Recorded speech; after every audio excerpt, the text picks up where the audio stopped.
Welcome back, and now it's time for the sports news of the day. Here's Baron Tony Uranta.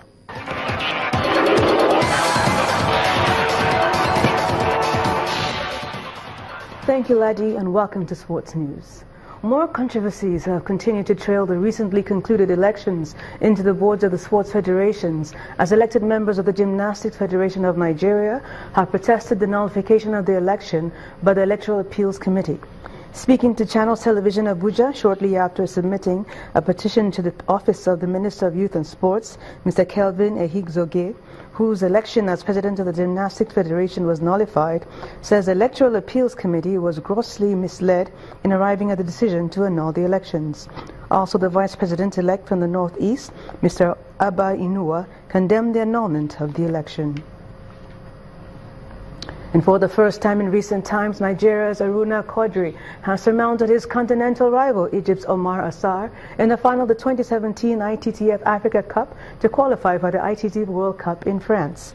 Having conquered Egypt's Mohamed El Balai 4-0 in the semi-final, Quadri showed his class to beat Omar Assar 4-3 in the men's singles final to the admiration of fans in the venue. Throughout the encounter, Quadri, who played without any coach, was calm throughout the encounter. Even when Assar was leading, he never gave up but continued to fight. In the women's singles event, Olufunke Oshunaike surrendered to Egypt's Dina Mesref in the final as the Nigerian lost 4-0. And Wimbledon champion Andy Murray has opened 2017 center court action in style, advancing to the second round with a 6-1, 6-4, 6-2 win over Alexander Bublik.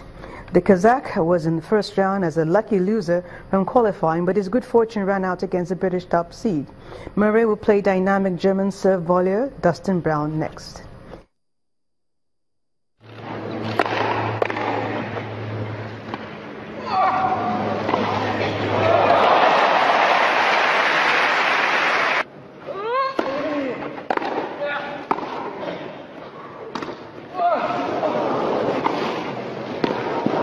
Mr. Bublik's challenge on the call on the right. Cancel the challenge. Meanwhile, world number 2 Rafael Nadal has advanced seamlessly from months of clay court success to a satisfyingly smooth first-round victory on grass as he opened his Wimbledon campaign with a commanding 6-1, 6-3, 6-2 victory over Australian John Millman. Nadal missed the traditional warm-up grass tournament in London's Queen's Club to look after his battered body in the wake of his victories at the French Open in Madrid and Monte Carlo and Barcelona. The Spaniard really hit his stride in the final set once he had mastered his timing, smashing a series of blistering forehands that left Millman as much a spectator as those crammed into the number 1 court, with Nadal wrapping up the victory in well under 2 hours.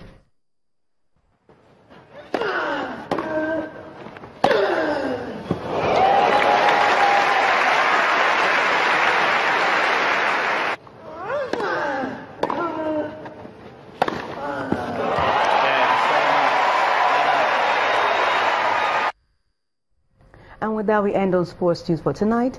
I'm Baron Tony Uranta, and Nadia will be back with the wrap.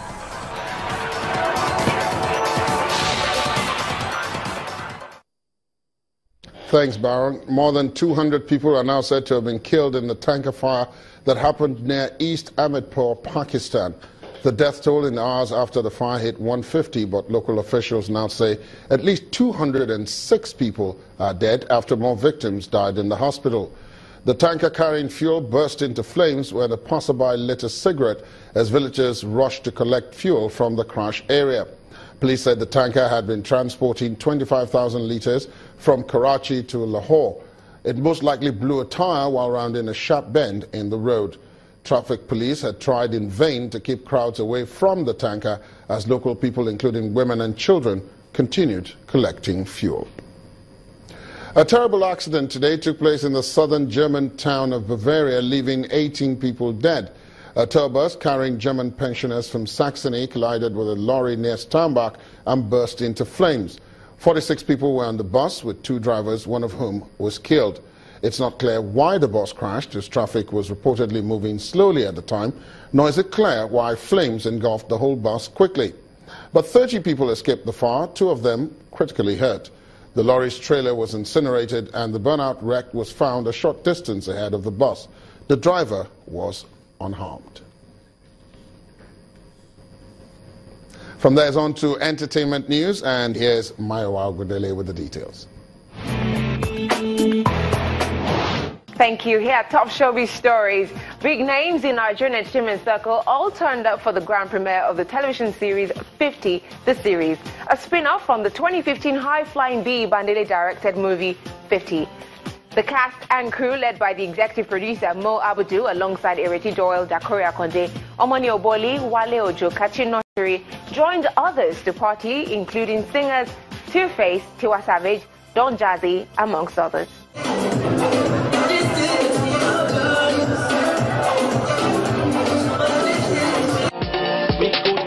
Singer Sam Clef is set to get his groove back as the rock music-inspired act has signed a recording and production contract with acclaimed American music mogul Akon.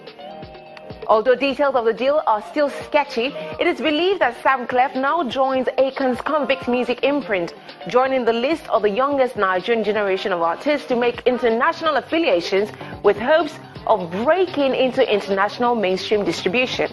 Now to new music. Songstress Omar has released a video to a track, I Know Sure, of her third studio album, Timeless. The song, which centers around moving on from a failed relationship, is produced by Cobham's Asuko. And that's it from me. Thank you for watching. The rest of the news continues shortly. And the main news again. The AU summit in Addis Ababa had acting President Yemi Osinbajo today asking African leaders to be firm and take up the challenge of eliminating violence on the continent. And on the foreign scene, the death toll from the tanker fire in Pakistan has now left more than 200 people dead.